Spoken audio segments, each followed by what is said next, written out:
All right. Am I on here? Oh, okay, great.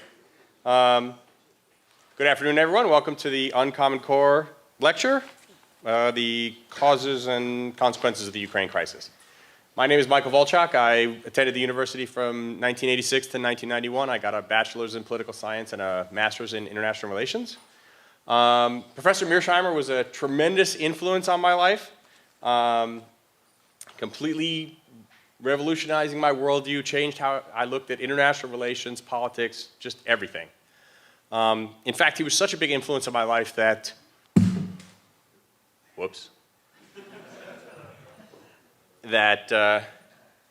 when I went home for the summer between one of the school years, leaving my college girlfriend here, she gave me a little keepsake picture book, and she said, "Here, to remember the people you love." And inside was a picture of her on the right and a picture of Professor Mearsheimer on the left. That's a true story. When I was here, the two biggest things that for me were military affairs and the Model United Nations of the University of Chicago, the student organization that I co-founded in 1988. And at that time, I discovered that you need a faculty advisor in order to have a registered student organization. So, of course, I thought for about 2 seconds, and then I went to see Professor Mearsheimer. And I'm not sure if he remembers this, but I asked him, "Will you be our faculty advisor?" And he said, "I will sign the piece of paper if I never have to do anything else after that." So I had found my faculty advisor. So, without further ado, I would like to introduce the R. Wendell Harrison Distinguished Professor of Political Science, Professor John J. Mearsheimer.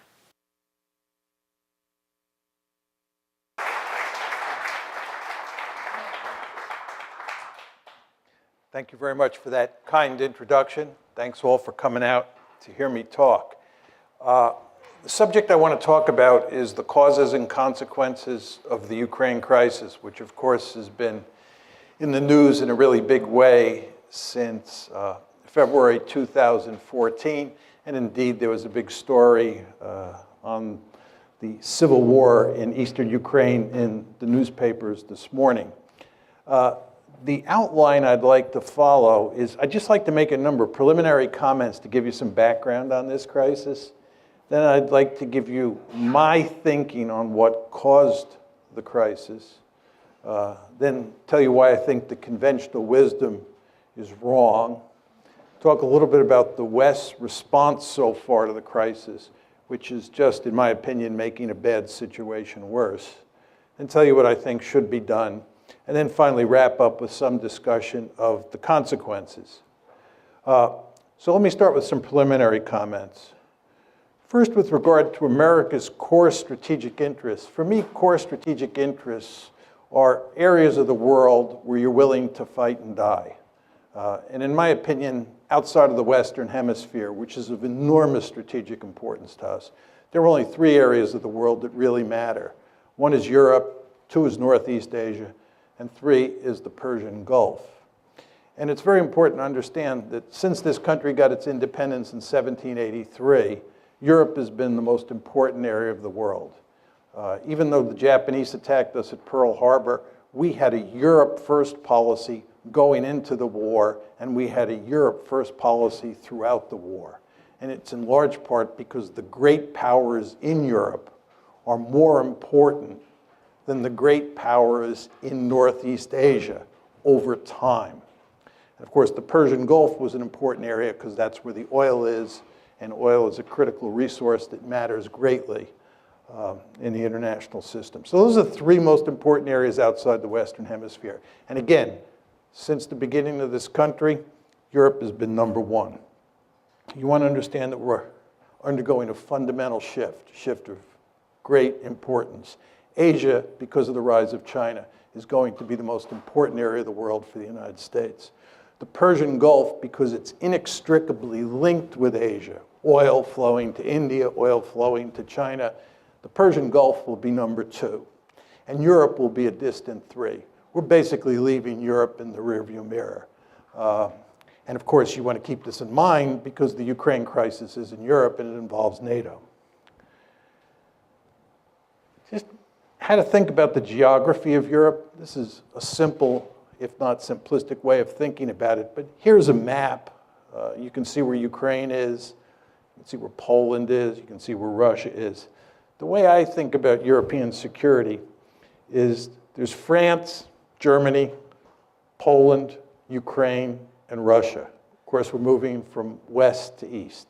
These are the big kahunas. These are the big countries that matter. And of course, the two countries that matter the most historically are Germany and Russia, or for most of the 20th century, Germany and the Soviet Union. And I put them in red because, as you well know, both Germany and the Soviet Union fought bitter wars in Poland, in Ukraine, and we could add in Belarus as well, if need be.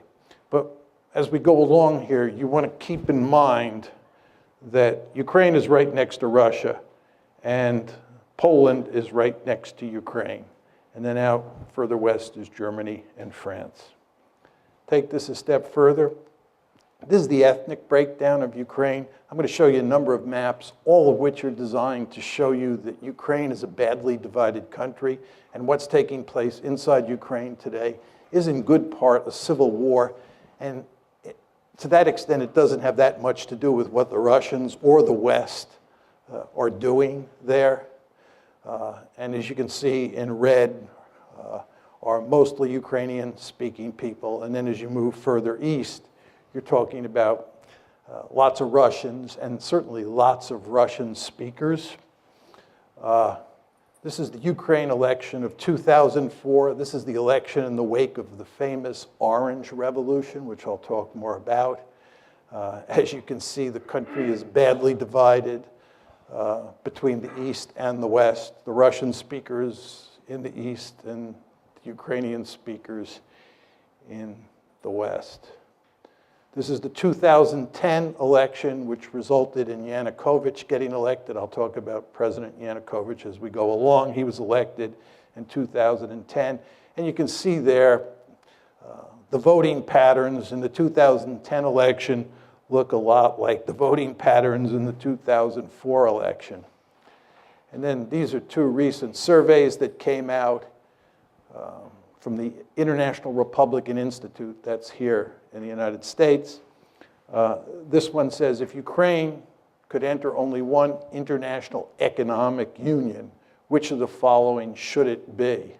And of course, the blue is the EU, and the light blue is the customs union, or actually the red is the customs union of Russia, Belarus, and Kazakhstan. And the cities up at the top are in Western Ukraine, and the cities down on the bottom are in Eastern Ukraine. So you can see very clearly that people in the West would like to join the EU. People in the East have little interest in joining the EU. Those are the EU numbers. Here are the NATO numbers. I mean, these two charts look virtually the same. But all of this tells you that you have a badly divided country. And the conflict between the West and Russia over Ukraine is played out in the context of this situation. This is a simple little view graph that shows Europe's dependence on Russian gas.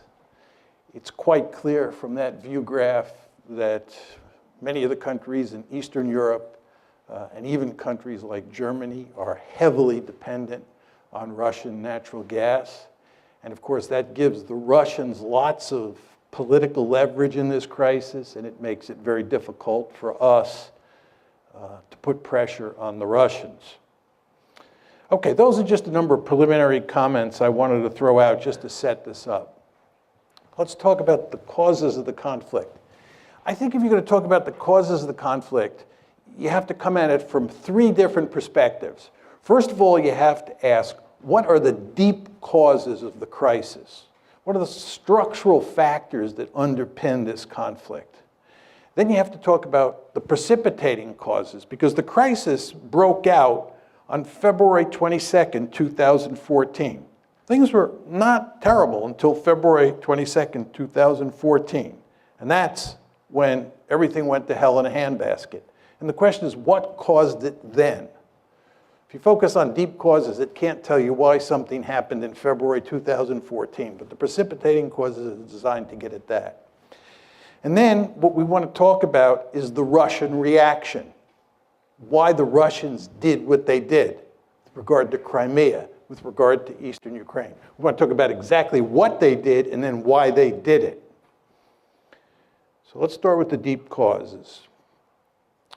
My argument is that the West is principally responsible for this mess, not the Russians. This, of course, is not the conventional wisdom in the United States. And in fact, except for Steve Cohen, who's now at now at NYU, he used to be at Princeton, Henry Kissinger, and maybe a handful of other people, there are not many people who agree with me. But I think the facts are quite clear on this, that the West is responsible. And my aim is that the main deep causes, the aim of the United States and its European allies, to peel Ukraine away from Russia's orbit and incorporate it into the West. Our basic goal has been to make Ukraine a Western bulwark on Russia's border. And Russia says, this ain't happening, period, end of story. And we will do everything we can to make sure it does not happen. That's the deep cause. Now, take it a step further. There are three key elements in our strategy. The first is NATO expansion, and in many ways the most important.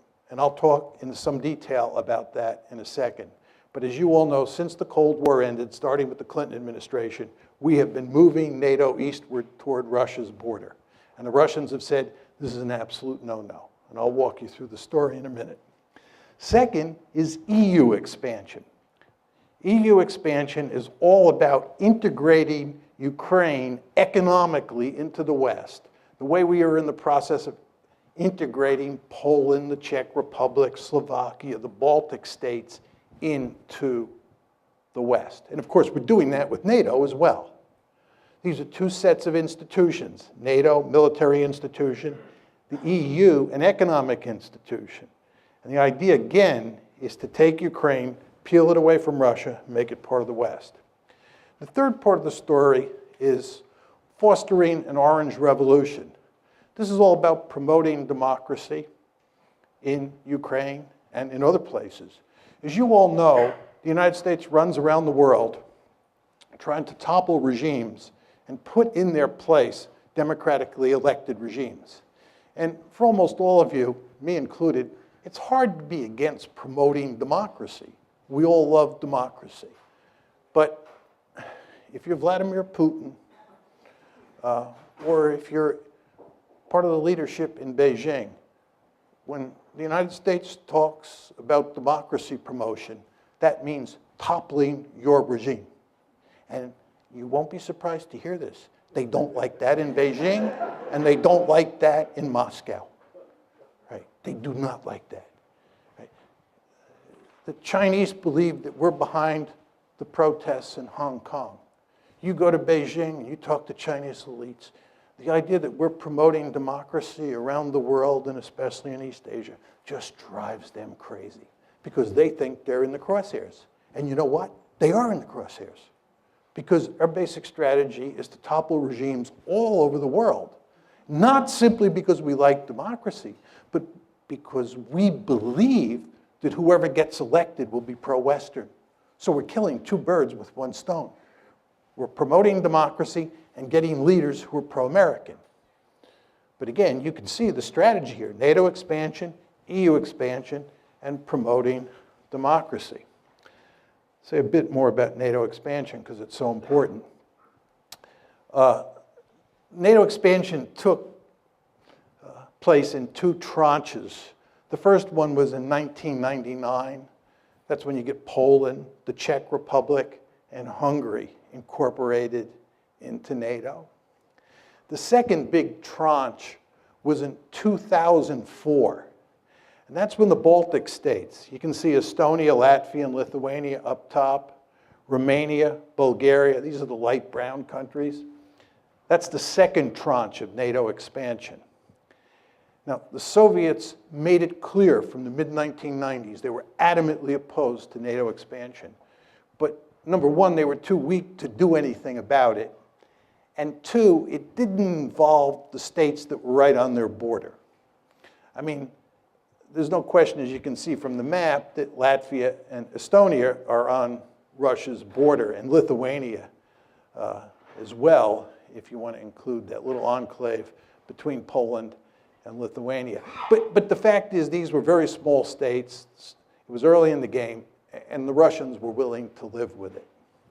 But then the big trouble starts, and it comes in the famous Bucharest summit, NATO's Bucharest summit in April 2008, where at the end of the summit, a declaration is issued which says, NATO welcomes Ukraine's and Georgia's Euro-Atlantic aspirations for membership in NATO. We agreed today that these countries will become members of NATO. The Russians made this perfectly clear. This was unacceptable. Russia's deputy foreign minister said, Georgia's and Ukraine's membership in the alliance is a huge strategic mistake which will have most serious consequences for pan-European security. Putin himself said, Georgia and Ukraine becoming part of NATO is a direct threat to Russia. You all remember that there was a war between Russia and Georgia in August 2008? That war was a consequence of this, because the Georgians thought we were sending them a signal that they could get uppity with the Russians and we would back them because they were going to become part of NATO. That's not what happened. And you know what happened. The Russians clobbered the Georgians, and Georgia is in deep trouble today because it thought it could become part of NATO. So you want to remember that April 2008 summit, very important. That declaration, very important. And then what happens is you have a war. So those are the deep causes, those three strategies: NATO expansion, EU expansion, and promoting democracy. What about the precipitating cause? The key events leading up to the coup. It's the coup of February 22nd, 2014 that's of enormous importance. That's what really throws the crisis into gear. Just think about that word, coup. Orange Revolution, promoting democracy, the coup, February 22nd, 2014. So the question is, what causes the coup? It all starts in November of 2013. At that point, Yanukovych, President Yanukovych, who's the head of Ukraine, is negotiating with the EU to form an association agreement that brings the EU and Ukraine much closer together. It's a step in the direction of incorporating Ukraine into the European Union, or to put it in slightly different terms, incorporating Ukraine into the West. The Russians make it clear that this is unacceptable. The Russians are willing to do a deal that involves the EU, Russia, the IMF, and Ukraine. But the idea that Ukraine is going to do a deal exclusively with the EU and the Russians are going to be left out in the cold is not something that Putin is willing to countenance. He puts significant pressure on the Ukrainians. He offers them a terrific deal. And as you can imagine, the EU is not offering Ukraine a particularly good deal because you know how much corruption there is in Ukraine. And the EU wants Ukraine to eliminate that corruption, which the Ukrainians really don't want to do. So what Putin does is not only make it clear that that deal is not going to happen, but he often offers a sweetheart deal of his own. So Yanukovych, on November 21st, says no to the EU. This leads to a series of protests. The Ukrainian government, truth be told, under Yanukovych, overreacts to the protests, which causes them to spiral out of control. And in January of 2014, you can see there, January 22nd, 2014, you have your first 2 deaths in the protests. These are the Maidan protests. And then in the February 18th through February 20th time period, lots of people die. It's really messy. And what happens is that a number of European foreign ministers, the German foreign minister, French foreign minister, they fly to Kiev, and a deal is worked out to have elections that will, in effect, remove Yanukovych from power. But the protesters refuse to accept the deal. And there are significant fascist elements among the protesters who are armed, right? There's killing on the Maidan. And as a result, Yanukovych flees for his life to Russia.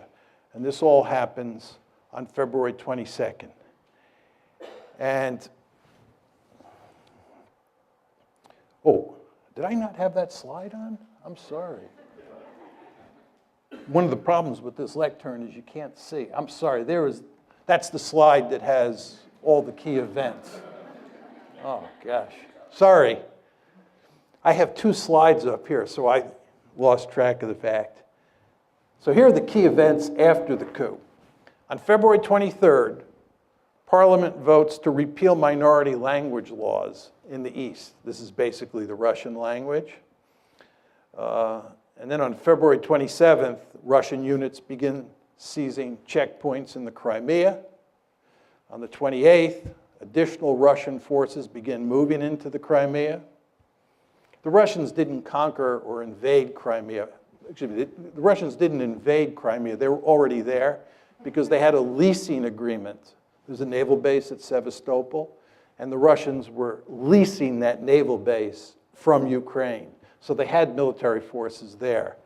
So when it says Russian units begin seizing checkpoints on the 27th, those were Russian units that were already there.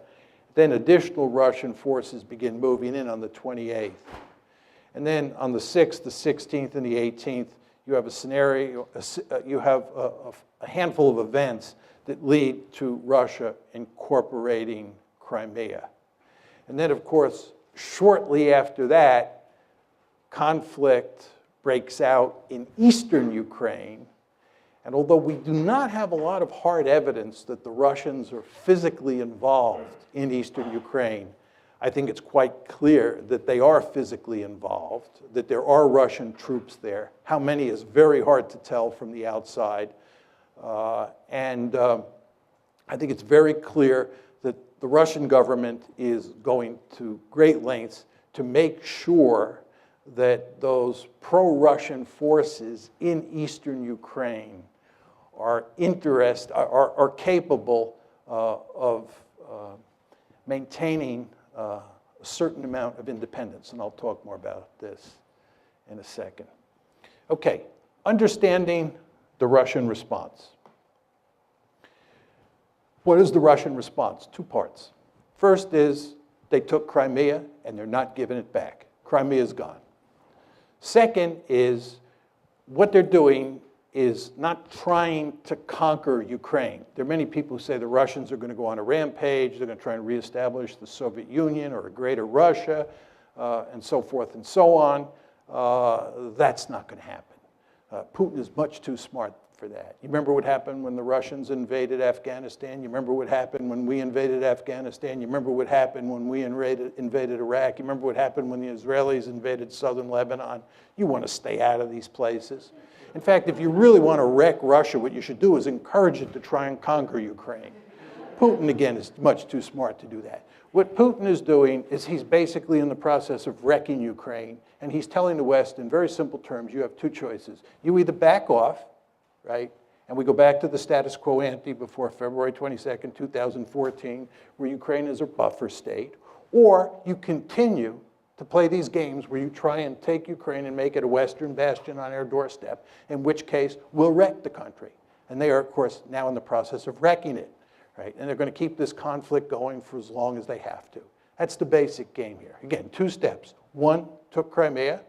No way they're going to ever let Crimea become a NATO base. And remember, the name of the game here is to make Ukraine part of NATO. Not happening. And they're not getting Crimea. We've taken Crimea, we're keeping it, number one.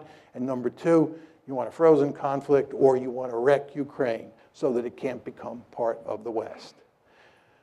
Question number two here is what motivates this?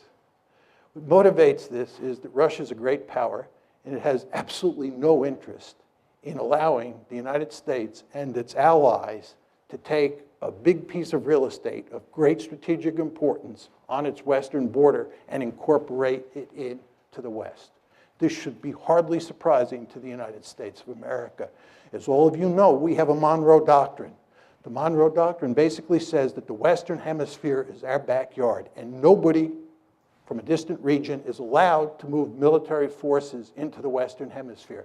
I can tell from looking at the audience that most of you are old enough to remember the Cuban Missile Crisis like I am. You remember how we went stark raving crazy at the idea of the Soviets putting military forces in Cuba? This is unacceptable. Nobody puts military forces in the Western Hemisphere. That's what the Monroe Doctrine is all about. Can you imagine 20 years from now a powerful China forming a military alliance with Canada and Mexico and moving Chinese military forces onto Canadian and Mexican soil, and us just standing there and saying, this is no problem. We're all 21st century people, and worrying about Chinese forces there is what 19th century people like Vladimir Putin worry about. Of course that's not going to happen. We're going to maintain the Monroe Doctrine with regard to China just as we did with the Soviet Union during the Cold War.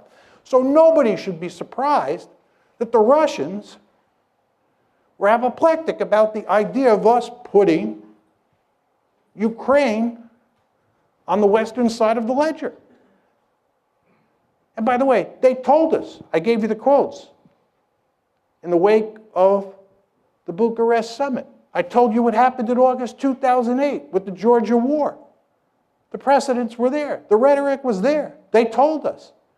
But we did not stop our efforts to make Ukraine part of the West. And the Russians responded. Was it surprising? For some reason, President Obama and virtually all of the elites in the West were surprised. I guess this is because they're 21st century people, right? And they think that balance of power politics doesn't matter anymore. If you think these people in Washington and most Americans are having trouble dealing with the Russians, you can't believe how much trouble we're going to have with the Chinese. I'm very popular in China. I go to China quite often. And I usually start my talks by saying, it's good to be back among my people. Because when I'm in China, I'm intellectually much more at home there than I am in Washington. Because in Beijing, much like in Moscow, you're dealing with 19th century people like me. Whereas in Washington, you're dealing with 21st century people. I think the Chinese are going to eat our lunch, right? Talk a bit about the conventional wisdom. Conventional wisdom is that Putin is the main cause of the crisis. Some say he's either crazy or irrational. Angela Merkel was making this argument for a while. He's bent on creating a greater Russia, and he bears marked resemblance to Adolf Hitler. Say a few words about each of these. I know a great deal about Adolf Hitler. I've written and I teach extensively on Nazi Germany's behavior in the 30s and during World War II. The idea that he bears any resemblance to Adolf Hitler is laughable in the extreme. It's hard to believe that serious people make that argument. The idea that he's bent on creating a greater Russia, I think if he could do it, he'd do it. He can't do it. Russia's a declining great power. And as I said to you before, if they were to try and create a greater Russia by invading Ukraine and by invading the Baltic states, they'd be jumping into the briar patch. In fact, again, if you want to wreck Russia, what you should do is tell them to try and create a greater Russia. It will lead to no end of trouble. I think Putin is much too smart for that, and he is in the process of wrecking Ukraine. I want to make that clear. And he's wrecking Ukraine because he's basically saying to the West, you can't have it, and I'll wreck it before you take it.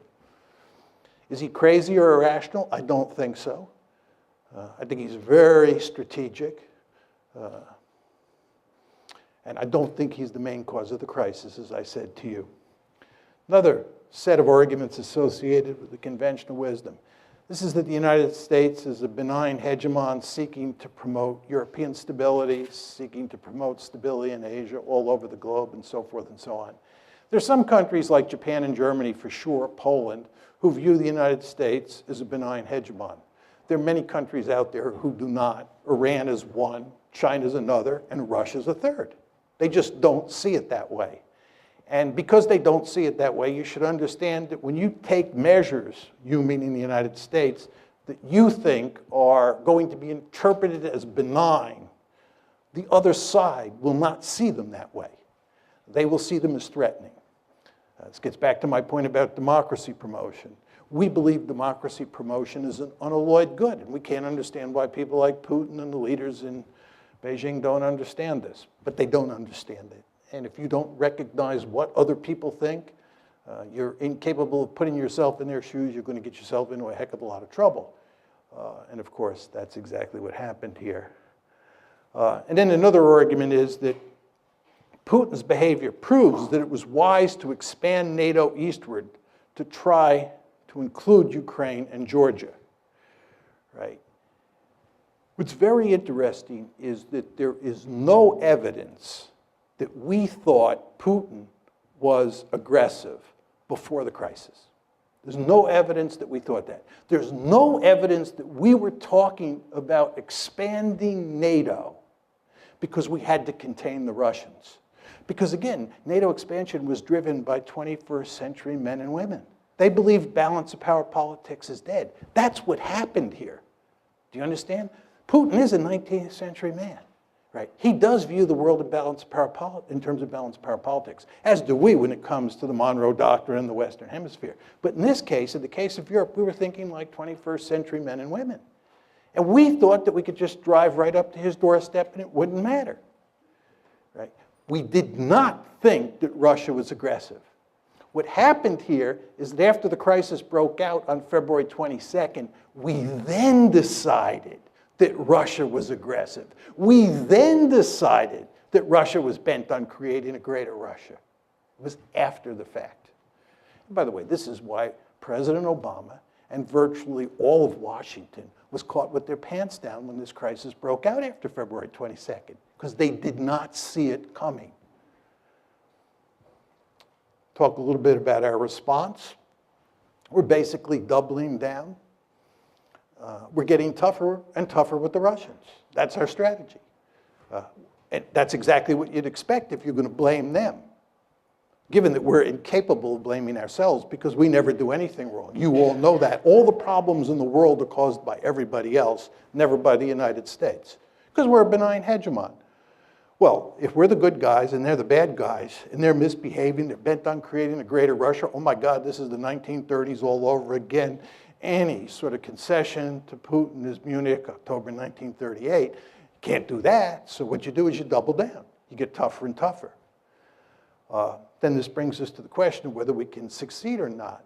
My argument is you're playing a losing hand, right? And the reason you're playing a losing hand is because this is a competition between economic considerations and security considerations.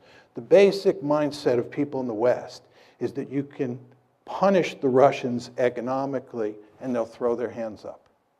My argument is when security considerations are at stake, when core strategic interests are at stake, and there's no question, ladies and gentlemen, in Russia's case, this is a core strategic interest, countries will suffer enormously before they throw their hands up. Right? So you can inflict a lot of pain on the Russians, and they're not going to quit. And they're not going to quit because Ukraine matters to them. And by the way, Ukraine doesn't matter to us. You understand there's nobody calling for us to fight in Ukraine. Even John McCain, who up until recently has never seen a war he didn't want to fight, right, is not calling for using military force in Ukraine. What John McCain is saying is that Ukraine is not a vital strategic interest for the West. That's what he's saying.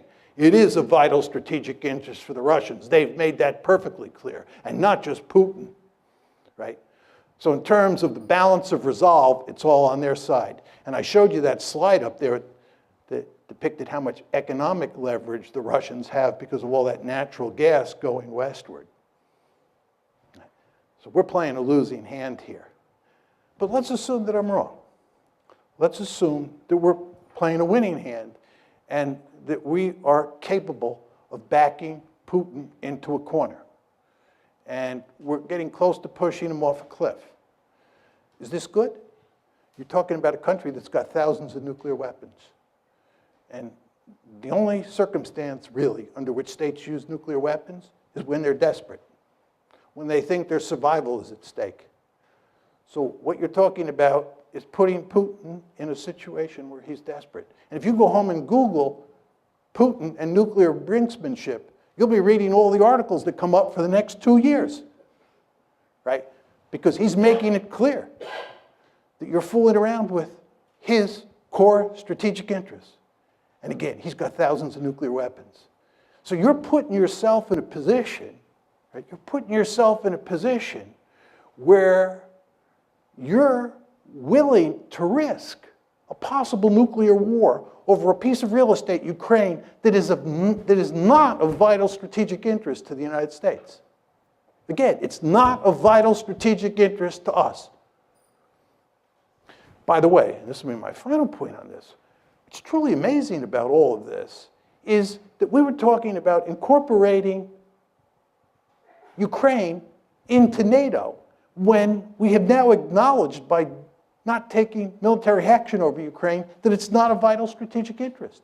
You understand that when you incorporate Ukraine into NATO, you're giving them an Article 5 guarantee, which says you'll come to their defense if they're attacked. You only give Article 5 guarantees to countries that are of vital strategic interest, like Germany during the Cold War. What were we doing? Thinking about giving an Article 5 guarantee to a country that's not a vital strategic interest. It just shows you how discombobulated American foreign policy is these days. And of course, the Ukraine crisis is just one of many messes that we've made. As you know, we have the Midas touch in reverse. There's nothing that we do that doesn't go south. Afghanistan, Iraq, Libya, Ukraine, I could go on. So the point I'm making to you is, I do not think that this is going to work, but if it does work, I'm not sure it's a good thing. I had some quotes from the New York Times that really capture what we're doing. I won't leave them up there, but they make it very clear that we're playing hardball with the Russians. This was a Times piece last year that gave a good synoptic version of the Obama administration's thinking on how to deal with this crisis. Now, what should be done? My view is we should create a neutral Ukraine, which is a buffer state between NATO and Russia. Basically, what I'm talking about is going back to the status quo ante, before we got this foolish idea in our head that we could peel Ukraine away from Russia and make it part of NATO, make it part of the EU, make it more generally part of the West. We should work to create a situation where Ukraine is neutral, and it's a buffer state. Just to go back to my simple or simplistic graphic, depending on your views, right? This is how I think about European security. This is what you want. You want NATO to include France, Germany, and Poland. You want Ukraine as a buffer state, and then you want Russia on the eastern flank of that border state. And this is not what you want. You do not want a divided Ukraine where Western Ukraine is in NATO, Eastern Ukraine is in Russia, and the Russians and the Americans, who hate each other at that point, are eyeball to eyeball on the Dnieper River. Not a good idea. How do you get to this end? Very simple. Explicitly abandon NATO expansion. By the way, NATO expansion is dead. I've talked to countless policymakers who say this. It's dead. But what we have to do is explicitly abandon it. Say it is not happening. We have to fashion an economic rescue plan for Ukraine that includes Russia, the IMF, and the EU. This, of course, is what Putin wanted to do in 2013, and the EU said no, foolishly. We want to go to great lengths to guarantee minority rights, especially language rights in Ukraine. This gets back to those maps that I was putting up that show that this is in very important ways a civil war, and what we have to do is dampen down the conflict inside Ukraine. We have to give the people in eastern Ukraine a lot of autonomy, and we definitely have to protect minority rights. Are we going to do any of this? No. And I'll talk more about that in a second. Consequences, and this is my last slide. Will there be a new Cold War? No. Russia is not the Soviet Union, and as I said to you before, we have a potential peer competitor on the horizon who could be of proportions we've never seen before. The Chinese threat, once it materializes, is going to be something like we've never seen. We're going to have our hands full in Asia. Europe is not going to matter, and Russia is going to be with us. The balancing coalition against China is going to be South Korea, Japan, Vietnam, Taiwan, Singapore, India, and Russia. The Russians will be with us. And that's another reason this whole policy is so stupid, right? What we're effectively doing is driving the Russians into the arms of the Chinese. There's a great strategy. We need the Russians on Iran. We need the Russians on Iran. We drive the Russians closer to the Iranians. You saw where they just sold the Iranians S-300 anti-aircraft missiles. We need the Russians on Syria. We need the Russians on all sorts of issues. We don't need to have a fight with the Russians now.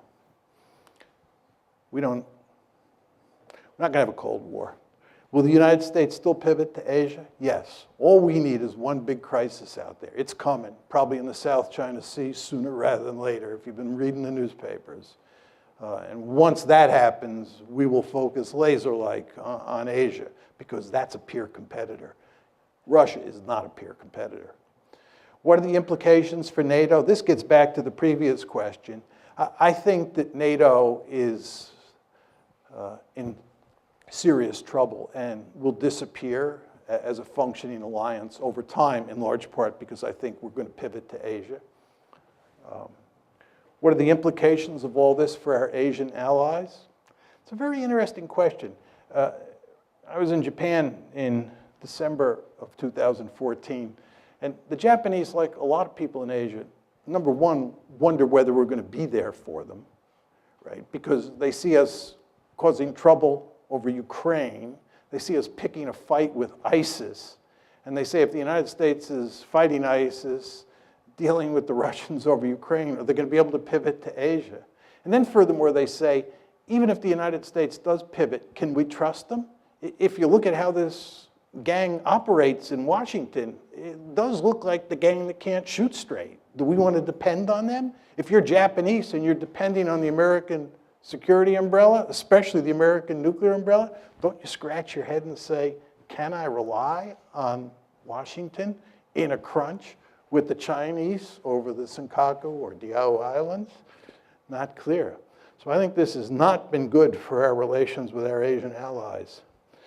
What are the implications for Iran and Syria? As I said before, remains to be seen. We need the Russians on Iran. We need the Russians on Syria. And you take a stick and you poke the Russians in the eye, and you continue to poke them in the eye, they're going to look for ways to retaliate. And I wouldn't be surprised if somewhere down the road they don't play ball with us on Iran. We don't get a deal with the Iranians. Be interesting to see what the Russians then do. See if they're interested in maintaining a sanctions regime. And Syria is a total mess, as you know, and if there's any hope of resolving that, the Russians are going to have to be involved. And again, it's going to be hard to get a lot of cooperation, given what's going on over Ukraine. Is Crimea lost to Russia for good? Yep, it's gone. Gone. What are the implications for Ukraine? And this is in many ways the most important part of my talk, and I'll just take 2 or 3 minutes, then we can go to Q&A. When I give this talk, many people in the West think that there's sort of a deep-seated immoral dimension to my position because I'm blaming the West and not Putin, who certainly has authoritarian or thuggish tendencies. There's no question about that. But I actually think that what's going on here is that the West is leading Ukraine down the primrose path. And the end result is that Ukraine is going to get wrecked. And I believe that the policy that I'm advocating, which is neutralizing Ukraine and then building it up economically and getting it out of the competition between Russia on one side and NATO on the other side, is the best thing that could happen to the Ukrainians. What we're doing is encouraging the Ukrainians to play tough with the Russians. We're encouraging the Ukrainians to think that they will ultimately become part of the West, because we will ultimately defeat Putin, and we will ultimately get our way. Time is on our side. And of course, the Ukrainians are playing along with this. And the Ukrainians are almost completely unwilling to compromise with the Russians, and instead want to pursue a hardline policy.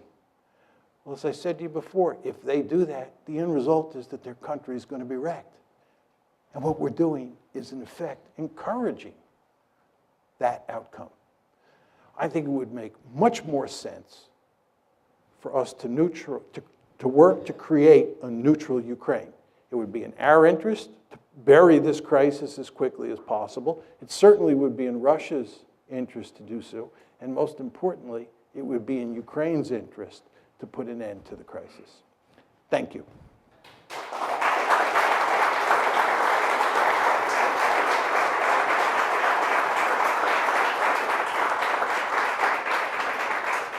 I'd be happy to take questions. I would just ask people if you would stand up and just identify yourself quickly. Ma'am? Oh, you have it. Why don't we get this woman right here with the peach-colored coat on? They have a microphone? They have a microphone for you. And there stood Hans Morgenthau, right before you, for those of us who knew. Okay, so many questions and points. First, point of information. When you talk about the gang in Washington, you need to make it clear, hopefully, that you don't mean only the present gang. You mean from at least 2008 forward, right? Yeah, I mean the whole Washington foreign Before policy this regime establishment. right. Republicans, Democrats. As far as I'm concerned, the Republicans and the Democrats on foreign policy are like Tweedledee and Tweedledum. Right. I mean, for anybody who thinks it matters whether you get Hillary Clinton or some Republican, you're living in a dream world. There's just no meaningful difference between them. They both have the Midas touch in reverse. So that leads to my second question. Is anybody listening to you and Stephen Cohen and partial, what's the one I want? The Kissinger, partial Kissinger, Stephen Cohen, and you. Is anybody listening that we could hope to vote for or support? No. I don't know. No one. So, and No. I'm gonna give this up in a moment. No. But so there's no one. So we're really doomed. That's it, right? Okay. I mean, there's no enlightenment in store. We can't even look toward Can I just say something, just in response to your question? I believe that since 1989, the United States has been by far the most powerful state on the planet. And for those of you who believe we live in a unipolar world, you're effectively saying that we are the only great power in the system. And given that tremendous amount of power that we have, we're really free to go out and do all sorts of foolish things because it doesn't blow back on us in any meaningful way. The United States is a remarkably secure great power. So we're allowed to pursue these foolish policies. And in that context, it's very hard to make arguments against the establishment that carry the day. I think what will happen if China continues to rise is that it will force the United States to think more strategically. Because when you live in a serious threat environment, the point I'm making to you is that the United States does not live in a serious threat environment. We're an incredibly secure country. We're the most secure country, most secure great power in the history of the world, and we're more secure today than we have ever been in our entire history, despite all the rhetoric that you hear from Washington and in the media about how dangerous the world is. This is just not a serious argument. It's not a dangerous world, right? We are incredibly secure. We have a peer competitor. It'll force us to focus the mind, much the way happened when the Soviet Union was there, Nazi Germany was there, Imperial Japan, Imperial Germany. Really enjoyed your lecture. I have two questions briefly. It's hard to take issue with the goal of a neutral Ukraine, but some years before the crisis broke out, I used to listen to RUI, which was Radio Ukraine International on shortwave, and they were fairly open about the cultural crisis within the country leading back a few years before this. As I look at, say, the former Czechoslovakia, do you see a possibility of two neutral states formerly known as Ukraine as non-viable? And if so, why? Yeah. If you look at what happened in Europe after World War II, Yugoslavia broke up into a series of remnant states. Czechoslovakia, as you pointed out, broke up into a series of remnant states. And the Soviet Union itself broke up into a series of remnant states. And that's because inside of those territorial boundaries, you had different nations that wanted their own states. Serbs, Croats in the case of Yugoslavia, Czechs, Slovaks in the case of Czechoslovakia.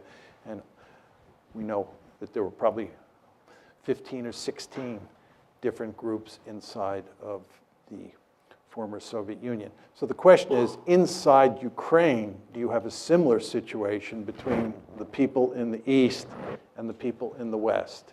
I think if you look at the survey data, it still shows that the clear majority of Ukrainians in both the West and the East want to maintain the integrity of Ukraine. They don't want to split Ukraine in half. I think we should do everything we can to maintain that attitude among the Ukrainian people.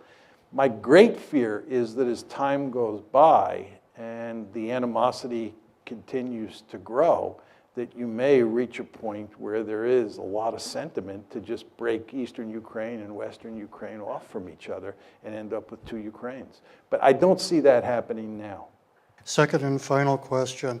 As we look at parts of our recent additions to NATO, Hungary, Romania, Bulgaria, and look at where their political systems are careening, has NATO lost the moral imperative for its reason to being?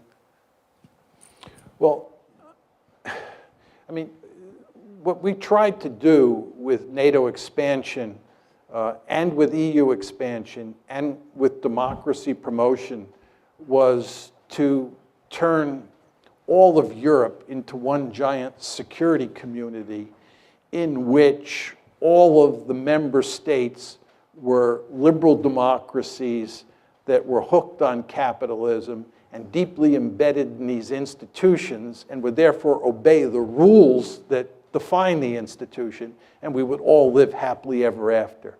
That was the goal.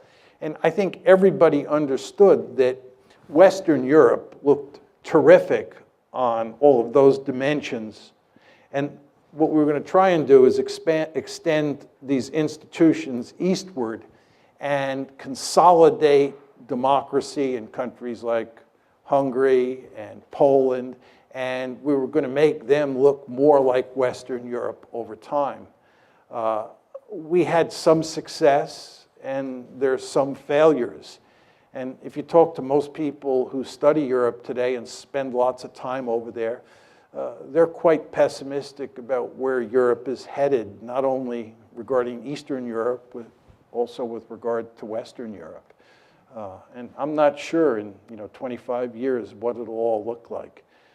I mean, in my opinion, the biggest issue is demographic, and that is that the Europeans have not been making lots of babies for a long time, and as a result, they're going to have to import lots of people. And these are countries that do not have a rich history of integrating people in a smooth way, much the way the United States does.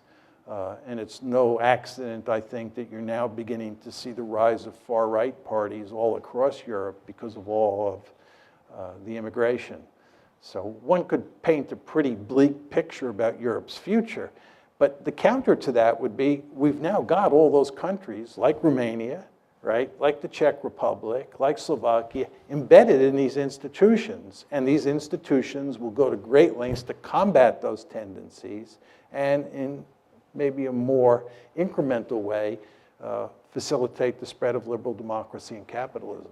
We'll see whether that happens or not. But people today are nowhere near as optimistic as they were in the early 1990s, when it looked like we had the wind at our back and everything was going to play out over time in favor of the West, and especially in favor of the United States. You all remember Frank Fukuyama's very famous piece, The End of History, right, which I think reflected that optimism when the Soviet Union was losing the Cold War and about to collapse. But times have changed.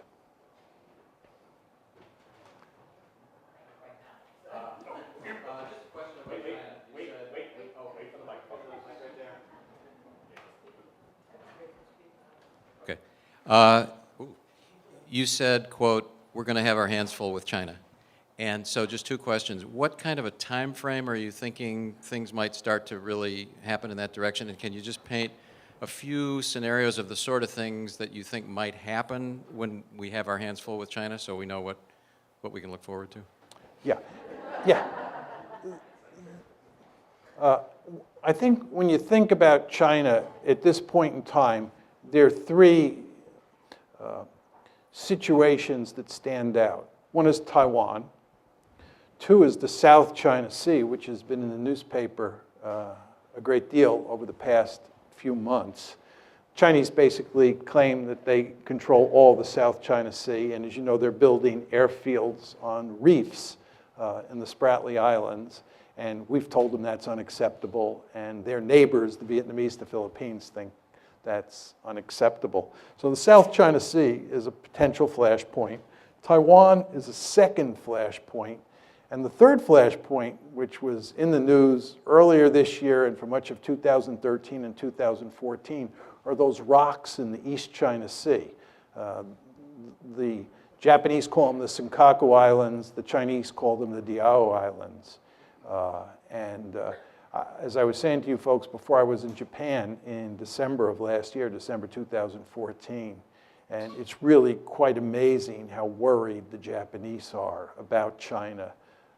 And part of it is sort of for realpolitik reasons, but it's also because the Chinese say those islands, which the Japanese consider to be sacred territory, really belong to China. And the Japanese are greatly fearful that as China gets more powerful, it'll take those islands. So those are the three main flashpoints at the time. There are other possible scenarios that we worry about. The Korean Peninsula is one, because the Chinese are allied with the North Koreans. We're allied with the South Koreans. China and India, they have a border conflict. So we go on and on. But those are the big three. Now, your question about the time frame is an excellent one.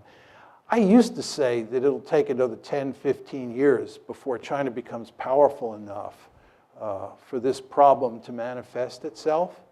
I'm not sure about that. I think it's possible. It's not likely. I'm choosing my words carefully. I think it's possible that you could have a conflict involving the United States and China over the South China Sea or over the Senkaku/Diao Islands in the next year or so.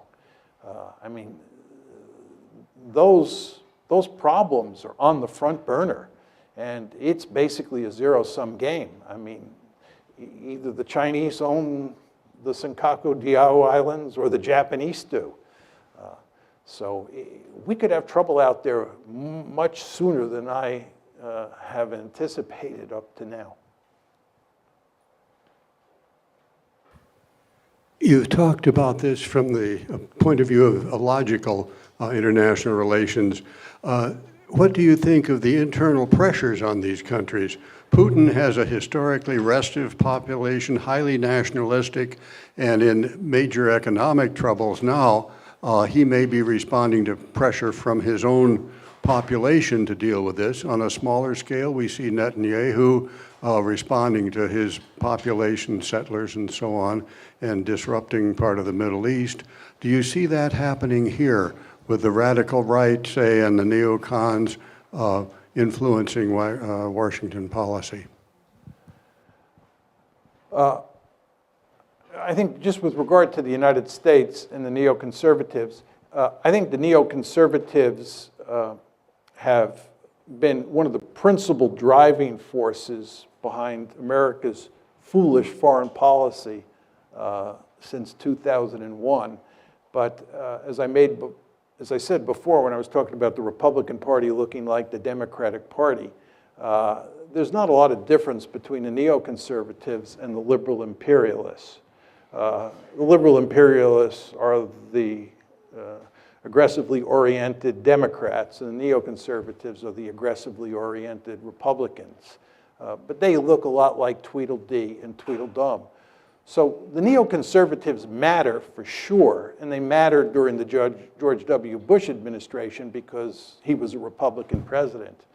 But it's not just the neoconservatives, right? And the fact is that you have a foreign policy establishment here that is interested in intervening all over the world. You have a foreign policy establishment that's filled with people who believe that we have a right and a responsibility to intervene all over the planet.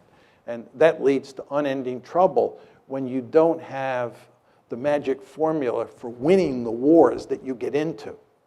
See, the problem that we have is we have this interventionist foreign policy that leads to us losing all the time. It's really quite remarkable. But just with regard to your point about ideology, I think you do not want to underestimate how important nationalism is, both in the Chinese context and in the Russian context. You were alluding to the Russian case, but let me just say a few words about the Chinese case.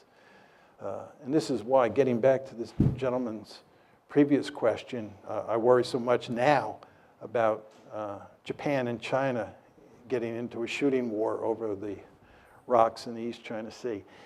The problem that the Chinese face is that communism, which is the governing ideology, no longer has much legitimacy. And they've had to find a substitute ideology. And by almost all accounts, the substitute ideology is nationalism. Right?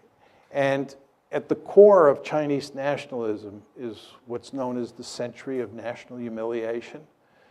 Chinese nationalism emphasizes that between roughly 1850 and 1950, that 100-year period, China was humiliated. And it was humiliated by the European great powers, the United States with the open door policy, and especially by Japan. And the Chinese are really just angry about this. And because nationalism is so important for legitimizing the rulers in Beijing, right, this whole theme of national humiliation is front and center. Well, if you have a crisis over some islands in the East China Sea, and that crisis involves Japan mainly, but also the United States, and you're talking about the two countries that have humiliated China during that 100-year period, the potential for trouble is great. And I know a number of scholars in China who are quite dovish, who really worry about a crisis in the East China Sea spinning out of control because of the confluence of Chinese nationalism and Japanese nationalism, which I've not talked about. So nationalism is a very powerful force, not just in the Russian case, but in the Chinese/Japanese case as well. We've got two people who have had their hands up for a long time. So we have this gentleman and then that gentleman. You have the mics.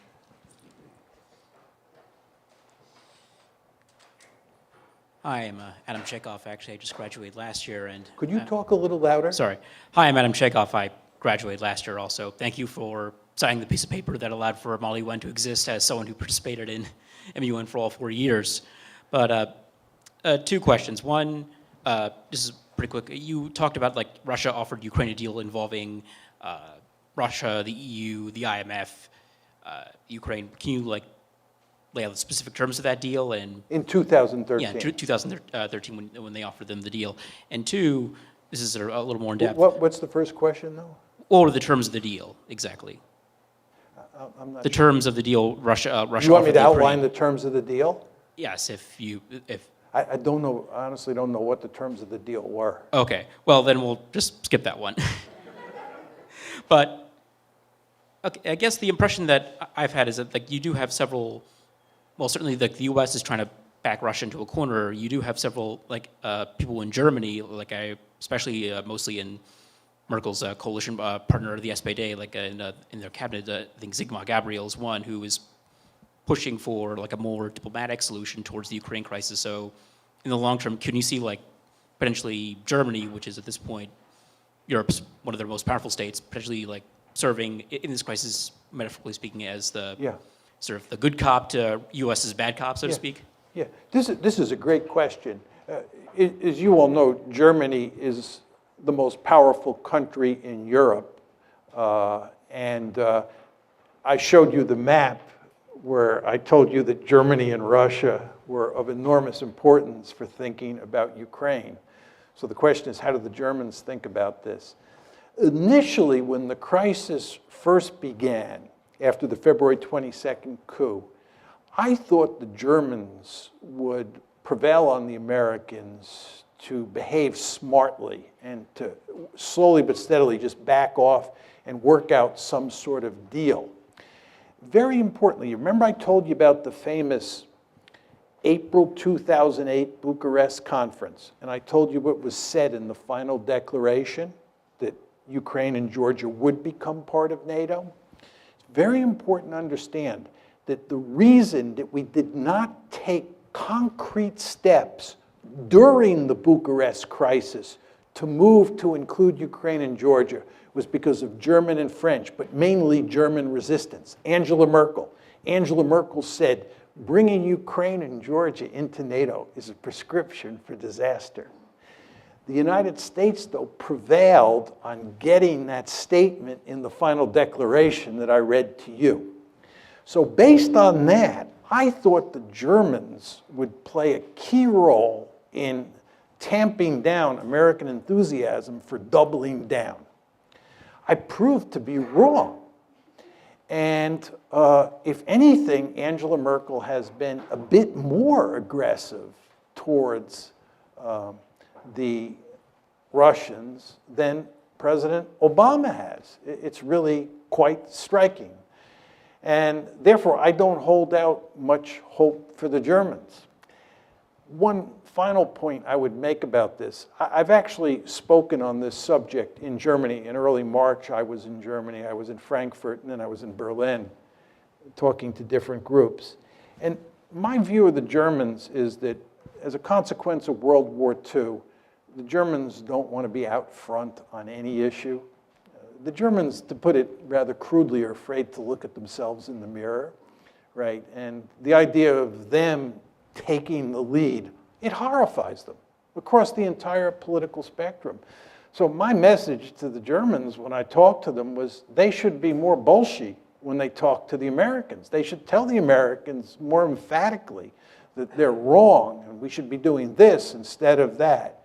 And that line of argument gets remarkably little traction because, again, the Germans just, they don't want to get too far out front on this. So I don't see much hope that things will change. Final point I'd make on this, what I find very striking about this whole situation, as I was saying before, I think Steve Cohen, Henry Kissinger, me, and there are a handful of other people, my friend Steve Walt, who've kind of been arguing the position that I laid out for you here today, but we are definitely in the minority, a tiny minority. And what I find very interesting is the extent to which the media here and the media in Europe parrot the conventional wisdom, and the extent to which it's very difficult for people who represent the position I've staked out to be heard, right?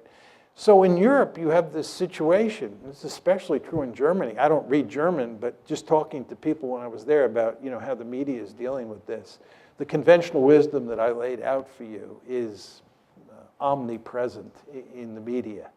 And that makes it very hard to turn this one around. So I'm not optimistic that there's any chance this is going to change, our policy is going to change, which I think is a tragedy, as I said before. And also, it contradicts my earlier enthusiasm about Angela Merkel, which is what you were getting at. Actually, my question is about, I'm sorry. I'm Nell Smith, class of 85, college. Hey, Julius. See you later. About the Bucharest directly, I have a friend that was teaching in Russia this summer and said that people were just, for those, I speak Russian and been to Soviet Union and then post, suddenly it's not, you're no longer a rock star now, apparently, if you're American and you're on the streets of Moscow, like we're used to, people my age. she said people were coming up to her saying, "What are you doing? Why you and the Germans have caused all of this? You got all these rebels in Ukraine. You organized them secretly in Kiev." And it was kind of, but now listening to you, it's like, that's actually not that far off, it sounds like. I mean, we didn't organize them, but basically we kind of told them, yeah, go ahead, because we're going to help you, right? Is that, Yeah. okay. Well, let me make a couple points, very important points. With regard to my response to the gentleman who's directly behind you about nationalism, this is Russian nationalism coming to the fore. And a lot of what you see in the American case is American nationalism coming to the fore. You've all heard the famous saying or infamous saying, "My country, right or wrong," right? And there are just all sorts of Russians, who are furious at the West, and they're rallying around Putin. One of the reasons that many people think that Putin started this whole thing was because it so improved his standings in the polls or with the Russian public because people behaved the way you said. So people said he started this crisis for that reason. But my point to you is we should be hardly surprised. And this gets back to the China-Japan example. And this is a very scary dimension to a lot of these conflicts. But I just want to say one other thing. I've done all the research for a book on the German killing machine in World War II. I know a great deal about who the Germans killed, how they killed them, and so forth and so on. Some of you here have probably taken my course, War on the Nation State, where I talk about the origins of the Holocaust, the origins of the war on the Eastern Front, killing of Soviet POWs, and so forth and so on. But my estimate is that Hitler murdered, this is not killed in combat, Hitler murdered 22 million people. And if you look at how that war played itself out in places like Ukraine, there were people in Ukraine who sided with the Germans, and the vast majority of people, of course, fought against the Germans. But the consequences of that war are inextricably bound up with what's going on now. And the mere fact that there are, some reasonably small number, but nevertheless some fascists, real fascists, involved in Kiev just spooks the Russians like you would not believe, right? And a lot of those fascists and people on the far right hate the Soviet Union for all the obvious reasons, see the Soviet Union / Russia as largely responsible for all the killings that took place in Ukraine on the part of the Soviet Union, not the Germans, right? War history coming in. So what's going on inside Ukraine is inextricably bound up with World War II. And then the point that I tried to make to you, although I didn't develop it at length, is that NATO, which is a Cold War institution, right, is inextricably bound up with the Cold War. And from a Russian point of view, this military alliance moving up to its doorstep, which was a mortal foe for 45 years, is going to spook you. And if you have a coup in Kiev and some of the people who come to power have fascist tendencies or are fascists, however you want to define that term, it's going to have really huge consequences, right? So this is an incredibly messy situation. And in the context of all this, what we've done is doubled down. And we do not pay much attention to history because it was not a history that concerned us in any meaningful way, because it was on the eastern half of the European continent.